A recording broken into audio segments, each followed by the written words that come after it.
আমন্ত্রণ রাত 11টার 21 সংবাদে। পদ্মা সেতুতে রেল সংযোগ প্রকল্পের নকশা সমস্যার সমাধান হয়েছে। রেল লিঙ্ক প্রকল্পের উদ্যোগে অর্ধনির্মিত পিয়ার ভেঙে নতুন নকশা প্রণয়ন করা হবে। নির্মাণ করা হবে রেলের ভায়াডাক্ট। নতুন নকশা প্রণয়নে 3 মাসের মতো সময় লাগবে বলে জানিয়েছে রেল মন্ত্রণালয়। রিপোর্টে আরও জানাচ্ছেন মোহাম্মদ নূর নবী, ছবি তুলেছেন ইয়াকুব হোসেন। পদ্মা সেতুর মূল অবকাঠামো নির্মাণ শেষ।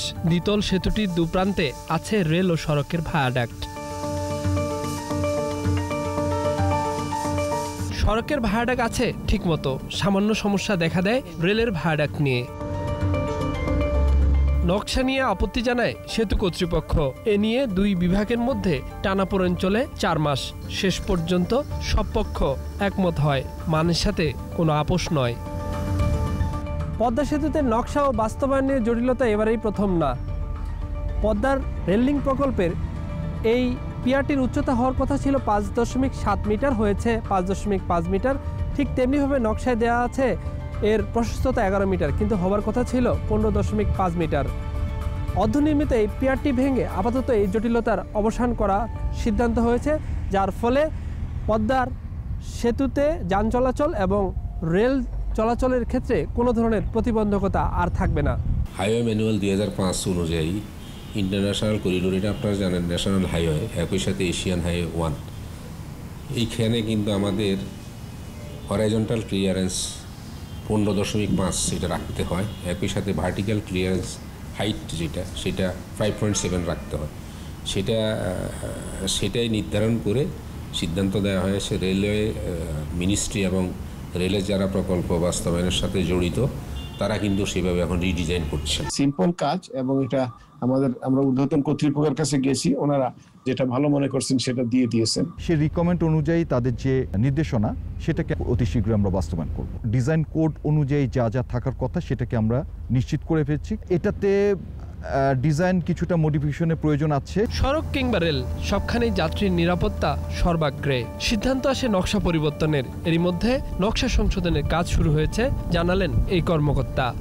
ডিজাইন রিভিউ, চেক এবং অন্যান্য যে আনুষঙ্গিক যে বিষয়াদি আছে সেটা 3 মাসের মধ্যে সেটা সম্পন্ন করা সম্ভব হবে। 2 প্রকল্পের সমন্বিত উদ্যোগে আর কোনো জটিলতা থাকলো না বলেও জানান প্রকল্প কর্মকর্তারা। মোহাম্মদ নূর নবী, 21 টেলিভিশন, মাওয়া, মুন্সিগঞ্জ। চট্টগ্রামের আকবর শাহ এলাকায় 2য় শ্রেণীর শিক্ষার্থী এক শিশুকে ধর্ষণের পর হত্যা মামলায় 8 জনকে মৃত্যুদণ্ড দিয়েছে চট্টগ্রামের 4র্থ নারী ও শিশু নির্যাতন দমন ট্রাইব্যুনাল। একই সাথে প্রত্যেককে 1 লাখ টাকা করে জরিমানা করা হয়েছে। ঘটনার শিকার শিশুর স্বজনরা দ্রুত রায় বাস্তবায়নের দাবি জানিয়েছেন। বিপ্লব মজুমদারের ক্যামেরায় চট্টগ্রাম থেকে রিপোর্ট করছেন হাসান ফেরদৌস। চট্টগ্রামের আকবর শাহ এলাকার ফাতেমাতুজ জোহরা হেফজুল কোরআন মহিলা মাদ্রাসার 2য় শ্রেণীর শিক্ষার্থী 9 বছরের ফাতেমা আক্তার মিম 2018 সালের 21 জানুয়ারি সে বাসা থেকে বের হয়েছিল খেলার জন্যে। পরদিন পুলিশ ওই শিশুর লাশ উদ্ধার করে পার্শ্ববর্তী একটি ভবন থেকে। তদন্তে বেরিয়ে আসে শিশুটিকে ধর্ষণের পর শ্বাসরোধ করে হত্যা করা হয়। মামলার পর গ্রেপ্তার 6 জন আদালতে ঘটনার দায় স্বীকার করে। সোমবার বিচারক জমিউল হায়দার অভিযুক্ত 8 জনের মৃত্যুদণ্ড এবং প্রত্যেককে 1 লাখ টাকা জরিমানা করে রায় ঘোষণা করেন। ভিকটিম ফাতেমা আক্তার মিমকে গণধর্ষণ করে হত্যার বিষয়টি সন্দেহাতীতভাবে রাষ্ট্রপক্ষ প্রমাণ করতে সমর্থ হয়েছে। ফলে বিজ্ঞ আদালত আজকে রায়ে 8 জন আসামির সকলের বিরুদ্ধে মৃত্যুদণ্ড এবং 1 লক্ষ টাকা অর্থদণ্ড ঘোষণা করেছে। রায়ে খুশি মিমের স্বজনরা। তারা দ্রুত রায় বাস্তবায়নের দাবি জানিয়েছেন। দ্রুত বিচার বা ফাঁসি চাই। অনেক অত্যাচার করে আমার বোনজিরে মারছে এই 8 জন আসামি, তো আমরা চাই ওনাদেরকে দ্রুতভাবে ফাঁসি দেব। দণ্ডপ্রাপ্তদের মধ্যেই 1 জন পলাতক। হাসান ফেরদৌস, 21 টেলিভিশন, চট্টগ্রাম। পিলখানা হত্যাকাণ্ড মামলায় হাইকোর্টের রায়ে খালাসপ্রাপ্ত 4 আসামির বিরুদ্ধে আপিল করেছে রাষ্ট্রপক্ষ। সোমবার আপিল বিভাগের সংশ্লিষ্ট শাখায় আবেদন দায়েরের বিষয়ে নিশ্চিত করেছেন অ্যাটর্নি জেনারেল AM আমিনুদ্দিন। তিনি জানান, সোমবার মোট 4 জনের খালাসের বিরুদ্ধে আপিল করা হয়েছে।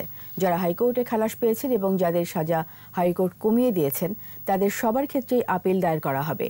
প্রায় 53,000 পৃষ্ঠার একটি পিটিশন দায়ের করা হয়েছে। হাইকোর্টের রায়ে বিচারিক আদালতে মৃত্যুদণ্ডপ্রাপ্তদের 152 আসামির মধ্যে 139 জনের ফাঁসির রায় বহাল রাখা হয়।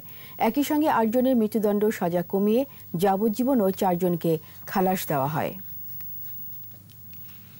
গুলিস্তানে ফুলবাড়িয়া সুপারমার্কেটে উচ্ছেদের 5ম দিন পর্যন্ত 6 শতাধিক নকশা বহির্ভূত দোকান ভেঙে দিয়েছে ঢাকার দক্ষিণ সিটি কর্পোরেশন। মার্কেটে পার্কিংয়ের জায়গায় গড়ে ওঠা দোকান ভেঙে আবারও পার্কিং লট স্থাপনের কথাও জানিয়েছে ডিএসসিসি। ব্যবসায়ীদের ক্ষতির পেছনে যাদের হাত রয়েছে তাদের বিচারে আওতায় আনার দাবি করেছেন দোকান মালিকরা। মাহমুদ হাসানের রিপোর্ট।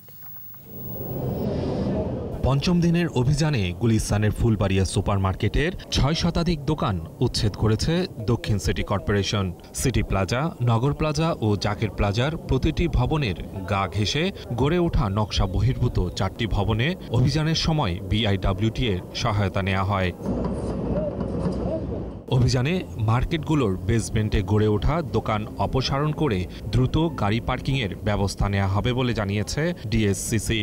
পার্কিংয়ের জন্য উন্মুক্ত করে দেবো বেসমেন্টটা, আর পাশাপাশি উপরে যে জায়গাগুলোর মতো অবস্থাপনা ছিল, যেগুলি বাইরে ছিল, আমরা ভেঙেছি। দক্ষিণ সিটির কর্মকর্তারা বলছেন, এসব অবৈধ দোকান যারা বরাদ্দ নিয়েছেন তাদেরও ক্ষতির বিষয়টি ভেবে দেখা হচ্ছে।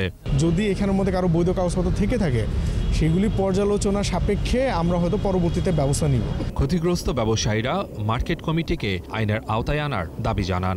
এখানে যারা দোকান বানাইলো তারা অবৈধ হইল না, সাধারণ দোকানদার সব অবৈধ হয়ে গেল, আমরা দখলদার হয়ে গেলাম। আমরা তো দখলদার না, আমরা তো টাকাটা কিনা নিছি। মার্কেটের বর্ধিতাংশে ক্ষতিগ্রস্ত ব্যবসায়ীদের পুনর্বাসনেরও দাবি করেন তারা। এই মার্কেটে উপরে দোকান হইতেছে, কাদের মাধ্যমে হইতেছে আমরা জানি না। আমরা টাকার বিনিময়ে যেন আমরা ক্ষতিগ্রস্ত দোকানদাররা দোকান পাই। মাহমুদ হাসান, একুশে টেলিভিশন, ঢাকা। বিএনপি যুগ্ম মহাসচিব রুহুল কবির রিজভী আহমেদ আওয়ামী লীগের সাধারণ সম্পাদক ওবায়দুল কাদের সম্পর্কে যে মন্তব্য করেছেন তাতে মনে হচ্ছে তার আরও চিকিৎসার প্রয়োজন আছে। শহীদ বুদ্ধিজীবী দিবস উপলক্ষে রাজধানী ধানমন্ডি 32 নম্বরে ফুল দিতে গিয়ে এই কথা বলেছেন তথ্যমন্ত্রী হাসান মাহমুদ। হসপিটাল থেকে ফিরে এসেই তাদের দলীয় কার্যালয়ে গিয়ে যেভাবে আমাদের দলের সাধারণ সম্পাদকের বিরুদ্ধে ব্যক্তিগত আক্রমণ করেছেন, এতে মনে হচ্ছে উনি আসলে এখনো পুরোপুরি সুস্থ হন নাই, ওনার আরও একটু চিকিৎসার প্রয়োজন রয়েছে।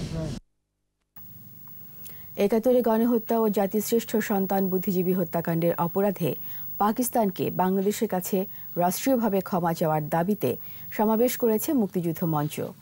দুপুরে শাহবাগে এই বিক্ষোভ থেকে পাকিস্তানি দূতাবাস ঘেরাও এবং পাকিস্তানের প্রধানমন্ত্রী বরাবর স্মারকলিপি প্রদানের ঘোষণা দেয়। দ্রুত ক্ষমা না চাইলে বাংলাদেশ সরকারকে পাকিস্তানের সাথে সকল ধরনের কূটনৈতিক সম্পর্ক ছিন্ন করতে হবে বলেও মন্তব্য করেন বক্তারা। দাবি আদায় না হলে কঠোর কর্মসূচির হুঁশিয়ারি দেওয়া হয়। ৭১ সালে বুদ্ধিজীবী হত্যাকাণ্ডের ষড়যন্ত্রকারীতে বিচার আওতায় আনার দাবি জানিয়েছেন ঢাকা বিশ্ববিদ্যালয় অ্যালামনি অ্যাসোসিয়েশন। শহীদ বুদ্ধিজীবী দিবসে আলোচনায় বক্তারা বলেন, স্বাধীনতা এত বছরও একই চক্র জাতির জনক বঙ্গবন্ধু শেখ মুজিবুর রহমানের ভাস্কর্য নিয়ে বিতর্ক করছে। পরে ঢাকা বিশ্ববিদ্যালয়ের স্মৃতি চিরন্তন এই শহীদদের শ্রদ্ধা জানিয়েছে। মোমবাতি প্রজ্বলন করেন অ্যালামনি অ্যাসোসিয়েশনের সদস্যরা। শহীদ বেদি ও স্মৃতিস্তম্ভে পুষ্পমাল্য অর্পণে সারা দেশে পালিত হয়েছে শহীদ বুদ্ধিজীবী দিবস। বিভিন্ন রাজনৈতিক সাংস্কৃতিক সংগঠনের নেতা কর্মী এবং সর্বস্তরের মানুষ জাতির সূর্য সন্তানদের শ্রদ্ধা জানায়। এছাড়া রাজনৈতিক দলগুলো আয়োজন করে আলোচনা সভার। প্রতিনিধিদের সহায়তায় মাসুমা লিসা রিপোর্ট। চট্টগ্রামেও নানা কর্মসূচির মধ্য দিয়ে পালিত হয়েছে শহীদ বুদ্ধিজীবী দিবস। সকালে নগরীর পাহাড়তলী বধ্যভূমিতে বুদ্ধিজীবী স্মৃতিসৌধে ফুল দিয়ে শ্রদ্ধা নিবেদন করেন সিটি কর্পোরেশনের প্রশাসক খোরশেদ আলম সুজন। এরপর একে একে বুদ্ধিজীবী পরিবারের সন্তান, মুক্তিযোদ্ধা, বিভিন্ন সামাজিক ও সাংস্কৃতিক সংগঠনের পক্ষ থেকে শহীদ বুদ্ধিজীবীদের প্রতি শ্রদ্ধা নিবেদন করা হয়। খুলনার গল্লামারী স্মৃতিসৌধে আওয়ামী লীগ সহ বিভিন্ন রাজনৈতিক সংগঠন শহীদ বুদ্ধিজীবীদের প্রতি শ্রদ্ধাঞ্জলি অর্পণ করেন। এদিকে সকাল 9:30টায় খুলনা বিশ্ববিদ্যালয়ের উপাচার্যের পক্ষে অদম্য বাংলায় শ্রদ্ধাঞ্জলি অর্পণ করা হয়।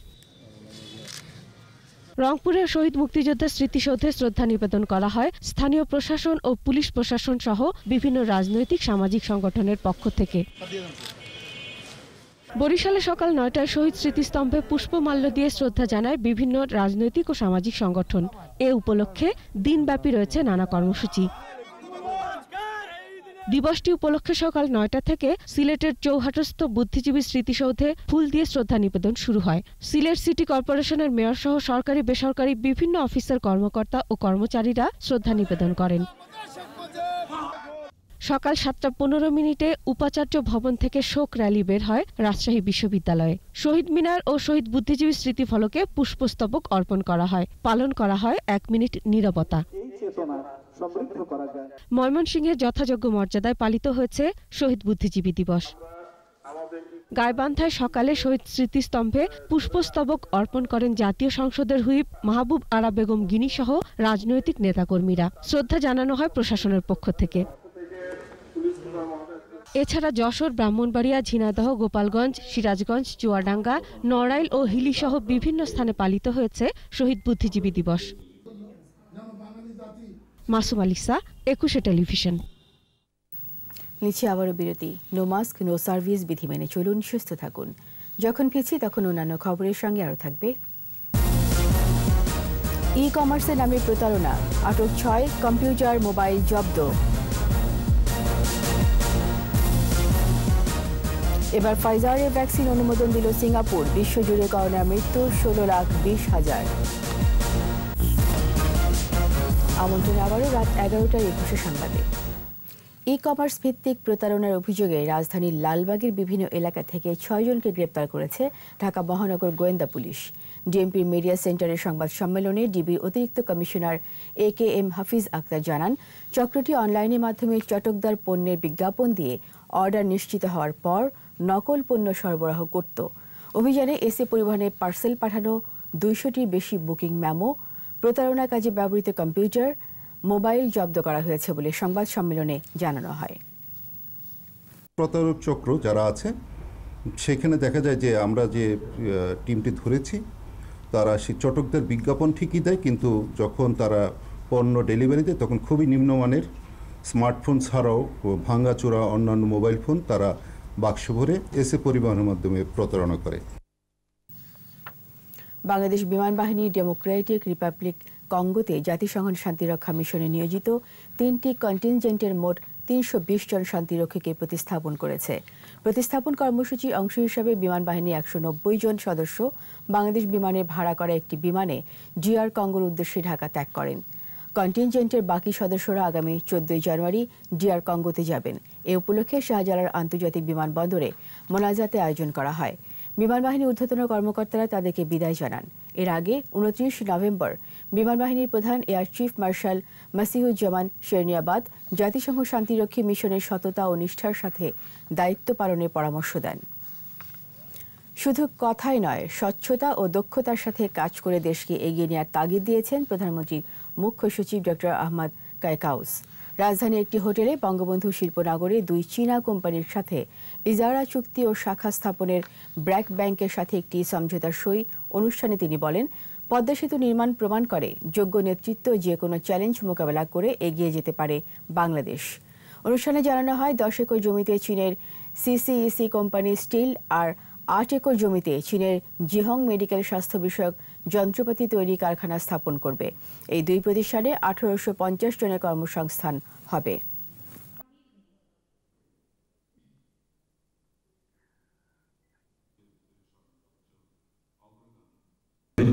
যে উদ্যোগ এবং দেশি বিদেশি সকল উদ্যোক্তাদের যে প্রবল আগ্রহ উদ্দীপনা, সেটা একসঙ্গে যুক্ত হয়ে আমাদের বাংলাদেশ পৃথিবীর বুকে একটি অনন্য উদাহরণ হয়ে থাকবে।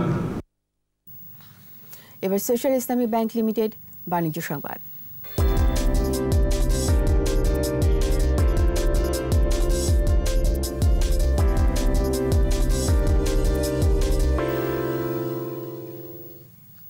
রংপুরে বদরগঞ্জে চালু হলো ফার্স্ট সিকিউরিটি ইসলামী ব্যাংকের নতুন শাখা। ভিডিও কনফারেন্সে উদ্বোধন করেন ব্যাংকের ব্যবস্থাপনা পরিচালক সৈয়দ ওয়াসেক মোহাম্মদ আলী। এর সময় অতিরিক্ত ব্যবস্থাপনা পরিচালক আব্দুল আজিজ ও মোহাম্মদ মুস্তফা খায়ের, উপব্যবস্থাপনা পরিচালক মোহাম্মদ জহুরুল হক সহ অন্যান্য নির্বাহীরা, ঊর্ধ্বতন কর্মকর্তারা উপস্থিত ছিলেন।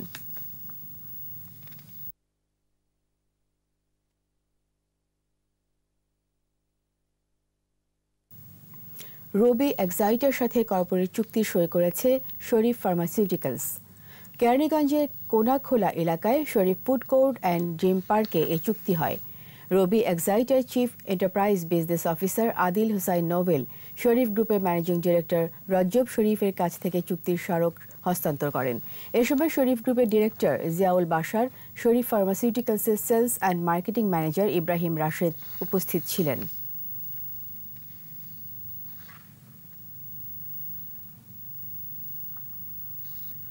আর এরই সাথে শেষ করছি রাত 11টার 21 সংবাদ। যাবার আগে ফার্স্ট সিকিউরিটি ইসলামী ব্যাংক লিমিটেড সংবাদ শিরোনামগুলো আরও একবার। শহীদ বুদ্ধিজীবী দিবসে সূর্য সন্তানদের প্রতি জাতীয় শ্রদ্ধা, মৌলবাদের বিরুদ্ধে ঐক্যবদ্ধ হওয়ার আহ্বান।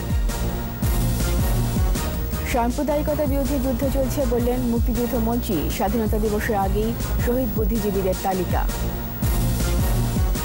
কানাডা বেগমপাড়ায় অর্থ পাচার, নির্ধারিত তারিখে রুলের জবাব। 6 সরকারি প্রতিষ্ঠানের বৈঠকে সিদ্ধান্ত। গৃহায়ণ কর্তৃপক্ষের অফিস সহকারী শত কোটি টাকার মালিক, দুদকে একাধিক অভিযোগ। মেয়াদোত্তীর্ণ ওষুধ বাজেয়াপ্তের নির্দেশ হাইকোর্টের, প্রতিবেদন দিতে হবে 3 মাসের মধ্যে।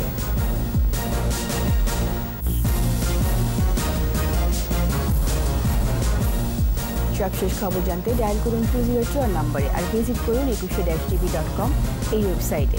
এছাড়া ফেসবুকে লগ ইন করতে পারেন facebook.com/2124 অনলাইনে। পরের সংবাদ রাত 1টায় দেখার আমন্ত্রণ রইল। স্বাস্থ্যবিধি মেনে চলুন, সুস্থ থাকুন। ধন্যবাদ।